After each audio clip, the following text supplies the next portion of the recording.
The company that beat Tesla was hiding how it did it.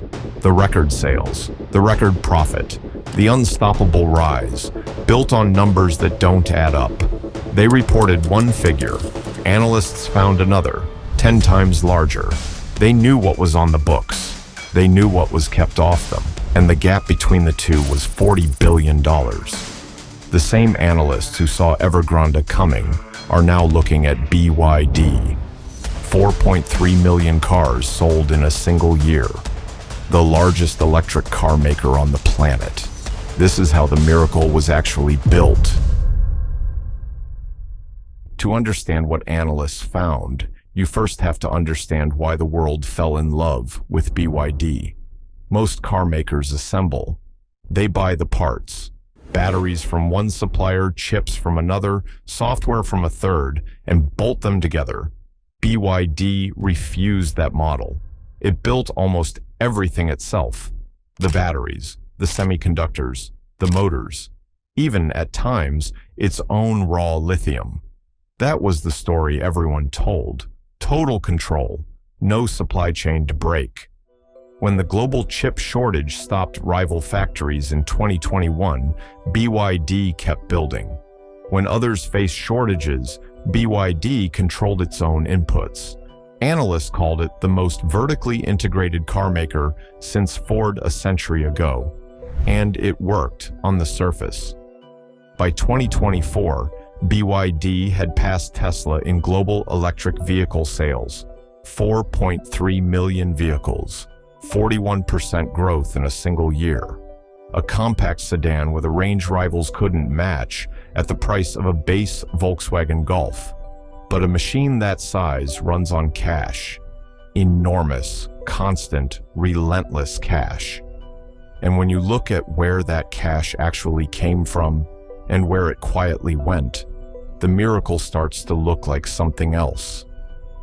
Here is the question this whole story turns on. What happens to a company this large when the people it quietly owes finally decide they want to be paid? BYD's rise rested on 3 supports. None of them were the ones on the brochure. The first was the state. Between 2018 and 2022, a German study by the Kiel Institute documented at least $3.7 billion in direct government subsidies flowing to BYD, more than any car maker on Earth. In 2022 alone, roughly $2.3 billion. In 2025, the company disclosed 12.5 billion yuan in a single year, nearly a third of its entire pre-tax profit. Strip the subsidies out, and analysts estimated the profit would roughly halve. The second support was its own suppliers. Globally, car makers pay suppliers within 45 to 60 days. Tesla, around 90. BYD, according to Bloomberg compiled data, took an average of 275 days in 2023, nearly 9 months.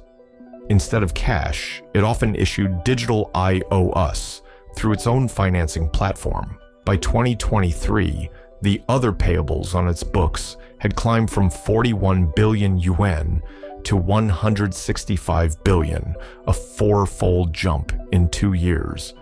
That is where the $40 billion gap comes from. In January 2025, the Hong Kong accounting firm GMT Research, the same firm that flagged the Evergrande property collapse, published its analysis. BYD reported net debt of $3.8 billion. GMT, counting the overdue supplier payments as what they argued was debt in everything but name, estimated the real figure at 44 billion, more than 10 times higher. BYD disputes this. The third support was the sales number itself, 275 days to pay a supplier. In a brutal price war that has run since early 2023, one number mattered more than any other: growth. Every car maker had to show it, and a practice spread across the Chinese industry to manufacture it. It's called the zero-mileage used car. Here is how it works. A brand new car is registered as sold, often to an affiliated dealer, before anyone has driven it. On paper, the sale is booked. Growth is reported. Then the same car with almost no miles on the odometer is quietly resold as used at a steep discount or shipped abroad. Rough estimates suggest around 90% of the used vehicles China exported in 2024 had never really been driven. In May 2025, China's Ministry of Commerce summoned the major players, BYD among them, to a meeting on exactly this practice. In June, the People's Daily, the voice of the Communist Party, publicly condemned it, and a rival chief executive, the head of Great Wall Motor, compared the situation to Evergrande, the property giant whose collapse shook the country. He never named the company. Everyone understood who he meant. BYD has not been found guilty of anything. But the questions were now official. When a company funds its growth by not paying on time, the pressure doesn't vanish. It flows downhill. It lands on the suppliers, small firms waiting 9 months for money, some using BYD's IOUs as collateral for their own bank loans just to survive. Late in 2024, a leaked internal message showed BYD asking suppliers for an across-the-board 10% price cut for 2025. For businesses already waiting most of a year to be paid, that was close to the breaking point. It lands on the dealers, holding months of unsold inventory, pressured to register cars that no customer had bought. And it lands eventually on the buyer who purchases a used car that turns out to have been registered, discounted, and stripped of warranty value before they ever saw it. BYD built a system where everyone downstream carried the risk, so the numbers at the top could keep climbing. The BYD story isn't really about one car maker. It's about what happens when a company stops competing like a business and starts operating like a system. Its rivals were constrained by their own balance sheets. BYD's constraints were spread outward onto the state that subsidized it, the suppliers that financed it, the dealers that absorbed its inventory. That's why they couldn't keep up. They were competing against a company. BYD was competing with everything holding it up. And a system like that works beautifully, right up until one support shifts. A regulator tightens the rules.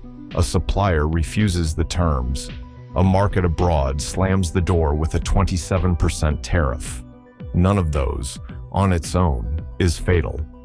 But they don't fail on their own. They fail together. 4.3 million cars, 3.7 billion in state support, 275 days to pay a supplier, a debt gap analyst put at $40 billion. At the start, I asked what happens to a company this size when the people it quietly owes decide they want to be paid. Here is the answer. It doesn't collapse like Evergrande in one loud crash. A system this large comes apart quietly, a supplier at a time, a dealership at a time, a market at a time. The growth keeps getting reported long after the foundation starts to move. The rise of BYD was real. The question was never whether it was growing. It was what the growth was standing on. This channel exists because these stories don't end when the headlines do. The subsidies were disclosed. The debt was flagged. The regulators asked their questions. And BYD keeps selling more cars than anyone on Earth, while the ground underneath it keeps shifting.